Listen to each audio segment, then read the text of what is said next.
The following is an interview with the President of Russia, Vladimir Putin, shot February 6, 2024 at about 7 p.m. in the building behind us, which is, of course, the Kremlin.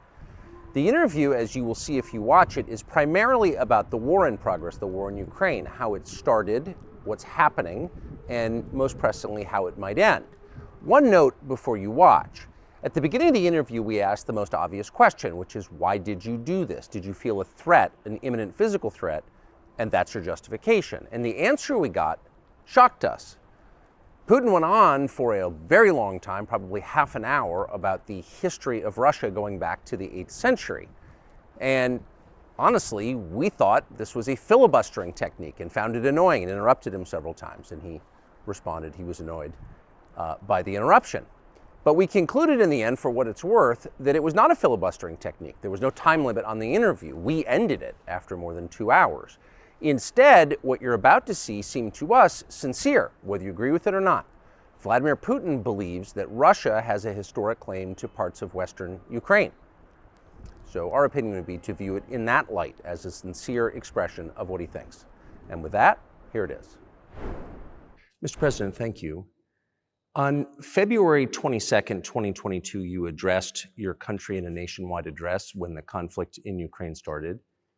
And you said that you were acting because you had come to the conclusion that the United States, through NATO, might initiate a, quote, surprise attack on our country. And to American ears, that sounds paranoid. Tell us why you believe the United States might strike Russia out of the blue. How did you conclude that?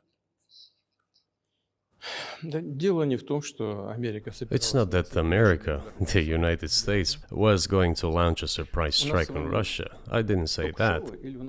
Are we having a talk show or a serious conversation? Here's the quote.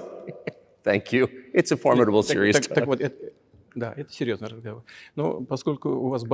Because your basic education is in history, as far as I understand. Yes. So if you don't mind, I will take only 30 seconds or 1 minute to give you a short reference to history for giving you a little historical background. Please. Let's look where our relationship with Ukraine started from. Where did Ukraine come from? The Russian state started gathering itself as a centralized statehood, and it is considered to be the year of the establishment of the Russian state in 862, when the townspeople of Novgorod invited a Varangian prince, Rurik, from Scandinavia to reign. In 1862, Russia celebrated the 1000th anniversary of its statehood. And in Novgorod, there is a memorial dedicated to the 1000th anniversary of the country. In 882, Rurik's successor, Prince Oleg, who was actually playing the role of regent at Rurik's younger son, because Rurik had died by that time, came to Kiev.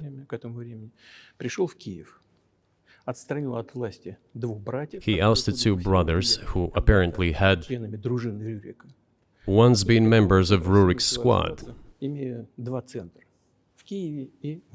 So Russia began to develop with two centers of power, Kiev and Novgorod. The next very significant date in the history of Russia was 988. This was the baptism of Russia, when Prince Vladimir, the great-grandson of Rurik, baptized Russia and adopted Orthodoxy, or Eastern Christianity. From this time, the centralized Russian state began to strengthen. Why? Because of the single territory, integrated economic ties, one and the same language, and, after the baptism of Russia, the same faith and rule of the prince. The centralized Russian state began to take shape.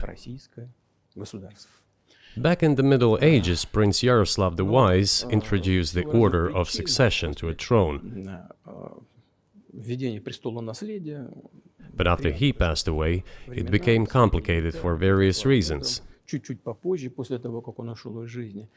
The throne was passed not directly from father to eldest son, but from the prince who had passed away to his brother, then to his sons in different lines.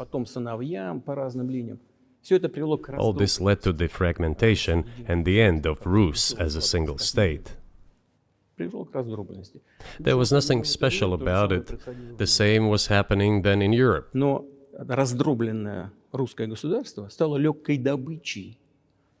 But the fragmented Russian state became an easy prey to the empire created earlier by Genghis Khan.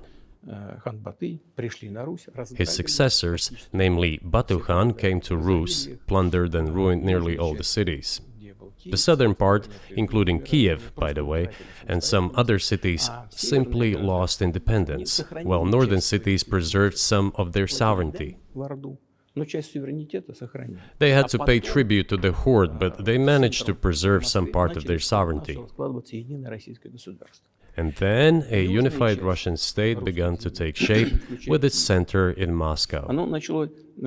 The southern part of Russian lands, including Kiev, began to gradually gravitate towards another magnet, the center that was emerging in Europe.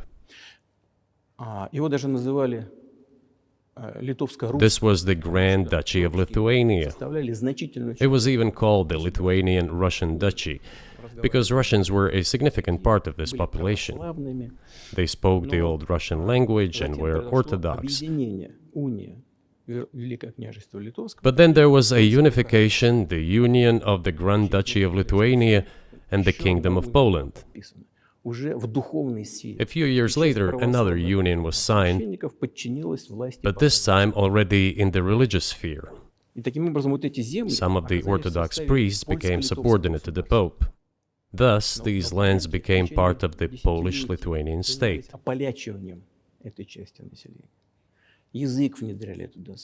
During decades, the Poles were engaged in Polonization of this part of the population. They introduced their language there, tried to entrench the idea that this population was not exactly Russians, that because they lived on the fringe, they were Ukrainians. Originally, the word Ukrainian meant that a person was living on the outskirts of the state, along the fringes, or was engaged in a border patrol service. It didn't mean any particular ethnic group. So the Poles were trying to, in every possible way, to colonize this part of the Russian lands, and actually treated it rather harshly, not to say cruelly. All that led to the fact that this part of the Russian lands began to struggle for their rights. They wrote letters to Warsaw demanding that their rights be observed and people be commissioned here, including to Kiev. I beg your pardon, can you tell us what period? I'm losing track of where in history we are. The Polish oppression of Ukraine. It was in the 13th century.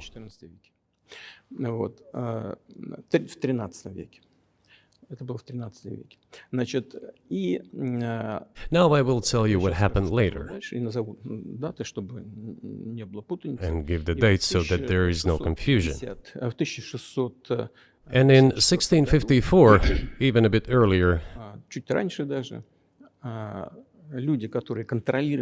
the people who were in control of the authority over that part of the Russian lands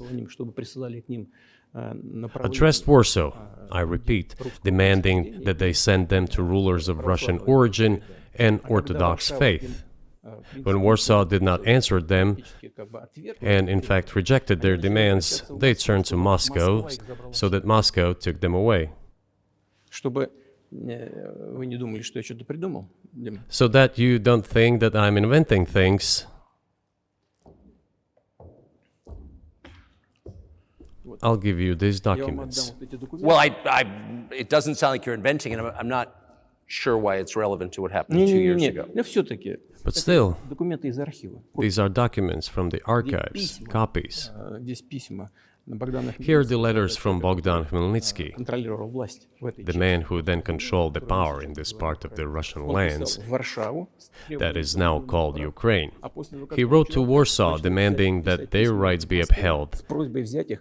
And after being refused, he began to write letters to Moscow, asking to take them under the strong hand of the Moscow Tsar. There are copies of these documents. I will leave them for your good memory. There is a translation into Russian. You can translate it into English later. Russia would not agree to admit them straight away, assuming that the war with Poland would start. Nevertheless, in 1654, the Pan-Russian Assembly of top clergy and landowners, headed by the Tsar, which was the representative body of the power of the old Russian state, decided to include a part of the old Russian lands into Moscow Kingdom.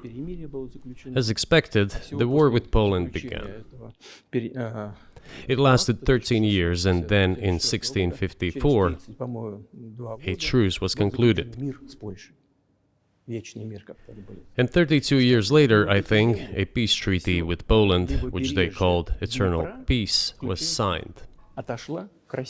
And these lands, the whole left bank of Dnieper, including Kiev, went to Russia. And the whole right bank of Dnieper remained in Poland.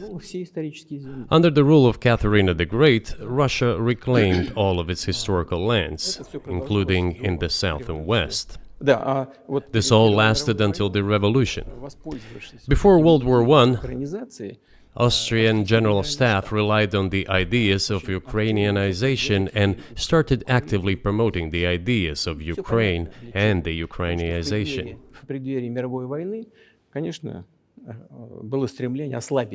Their motive was obvious. Just before World War I, they wanted to weaken the potential enemy and secure themselves favorable conditions in the border area. So the idea which had emerged in Poland that people residing in that territory were allegedly not really Russians, but rather belonged to a special ethnic group, Ukrainians, started being propagated by the Austrian General Staff. As far back as the 19th century, theorists calling for Ukrainian independence appeared. All those, however, claimed that Ukraine should have a very good relationship with Russia. They insisted on that.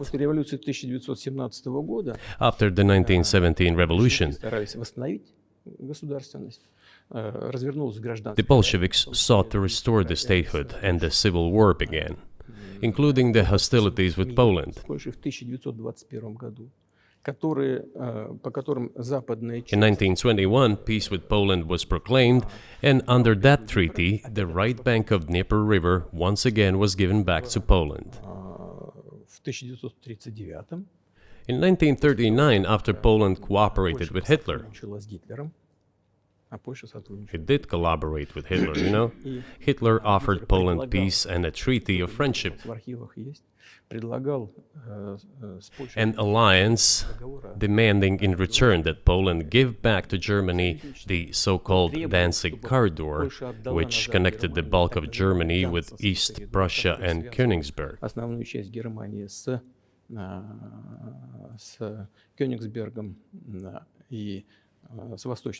After World War I, this territory was transferred to Poland, and instead of Danzig, a city of Gdansk emerged.